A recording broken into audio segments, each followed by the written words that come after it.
Saudara-saudari, marilah kita mendengarkan renungan dengan judul Percaya dan Mujizat, yang berdasarkan pada Injil Yohanes bab 2 ayat 5 dan 11. Tetapi Ibu Yesus berkata kepada pelayan-pelayan, "Apa yang dikatakan kepadamu, buatlah itu." Hal itu dibuat oleh Yesus di Kana, Galilea, sebagai yang pertama dari tanda-tandanya, dan dengan itu ia telah menyatakan kemuliaannya dan murid-muridnya percaya kepadanya. Dalam nama Bapa dan Putra dan Roh Kudus. Amin. Saudara-saudari terkasih dalam nama Tuhan Yesus Kristus, adalah sebuah perkawinan di Kana, Galilea, di mana Ibu Yesus ada di situ. Yesus dan murid-muridnya diundang juga ke perkawinan itu. Ketika mereka kekurangan anggur, Ibu Yesus berkata kepadanya, "Mereka kehabisan anggur." Kata Yesus kepadanya, "Mau apakah engkau daripadaku, Ibu? Saatku belum tiba." Tetapi Ibu Yesus percaya bahwa hati Yesus akan tergerak oleh belas kasihan untuk menolong mereka. Maka Ibu Yesus pun berkata kepada pelayan-pelayan, "Apa yang dikatakan kepadamu, buatlah itu."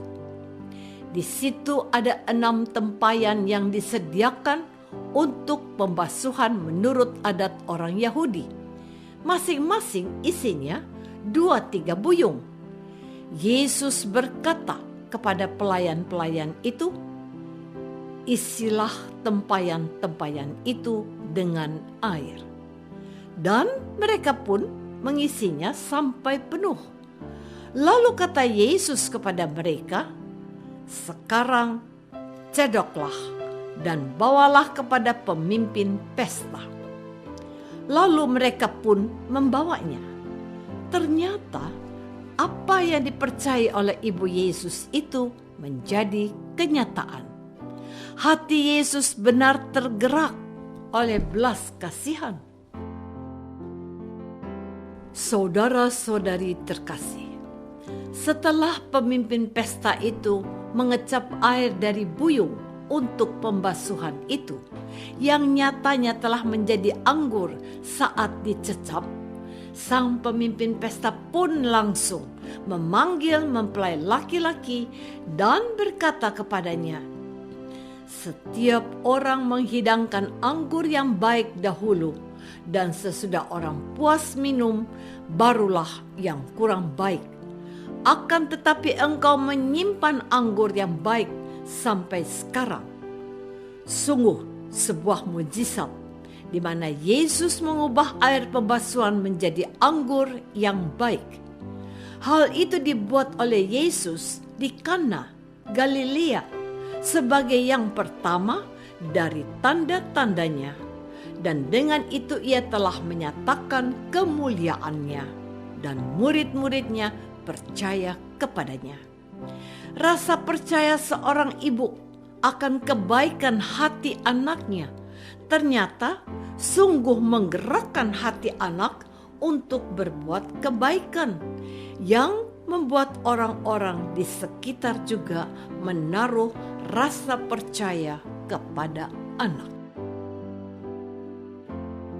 Saudara-saudari terkasih, adalah seorang ibu yang dipanggil oleh guru bimbingan konseling di sebuah SMA swasta unggulan. Ibu dipanggil karena anaknya lalai mengumpulkan sebagian besar dari tugas-tugas sekolah yang sudah diberikan. Ibu merasa terkejut oleh kelalaian anaknya dan berjanji kepada guru bimbingan konseling dan wali kelas untuk mendampingi anaknya dalam proses menyelesaikan semua tugas-tugas yang diberikan hingga tuntas. Akan tetapi, dalam proses pendampingan belajar tersebut, ibu mengalami kesusahan. Anaknya belum mandiri. Ibu perlu mengingatkan dan menemani, baru tugas yang tertinggal dapat dipastikan selesai. Batas waktu yang sempit untuk menyelesaikan sekumpulan tugas yang banyak, serta sikap guru yang menempatkan anaknya sebagai pasien dan menuntut orang tua untuk segera mencari bantuan ahli dalam menyelesaikan permasalahan belajar yang dihadapi anaknya, tentu saja membuat ibu merasa semakin tertekan. Ibu merasa tidak berdaya. Ibu merasa kasihan dengan anaknya. Namun, lama-kelamaan, ibu juga merasa kelelahan dan kesal dengan sikap anaknya yang sering lalai dalam belajar.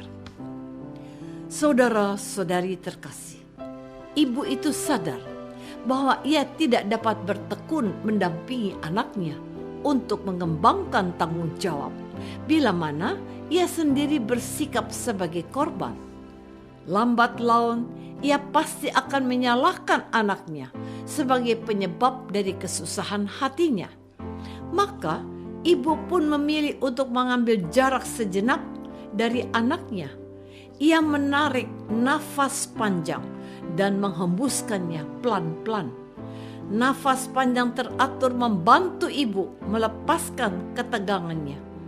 Ibu tidak lagi terobsesi untuk memaksa anaknya memenuhi tuntutan belajar. Ibu lebih dapat sungguh-sungguh melihat anaknya dan berbelas kasih menerima keadaan anak apa adanya. Lingkup pandang ibu menjadi lebih luas. Ia dapat melihat keadaan saat ini, tuntutan di depan, dan kesenjangan di antara keduanya. Perasaan tidak berdaya beralih menjadi rasa ingin tahu dan bertanya-tanya solusi apa yang dapat dilakukan untuk mengatasi kesenjangan realita dan harapan.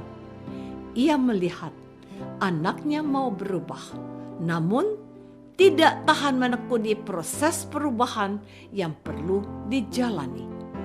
Ibu perlu sabar dan tekun mendampingi anaknya. Ibu berpusat pada rasa percaya akan kebaikan anaknya. Percayakah saya pada Tuhan dan kebaikan sesama? Marilah kita berdoa. Tuhan Yesus, terima kasih atas firman-Mu pada hari ini. Kami sadar bahwa kami belum sungguh-sungguh percaya untuk berserah diri pada penyelenggaran ilahi. Kami juga masih meragukan kebaikan sesama. Tanpa sadar, kami pun tidak percaya akan keluhuran jati diri kami. Kami serahkan segala ketakutan dan keraguan dalam hati ini. Izinkan kami mengalami penyelenggaraan ilahi. Amin.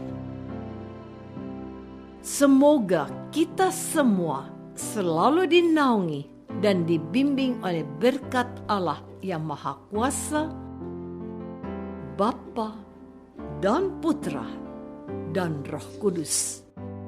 Amin.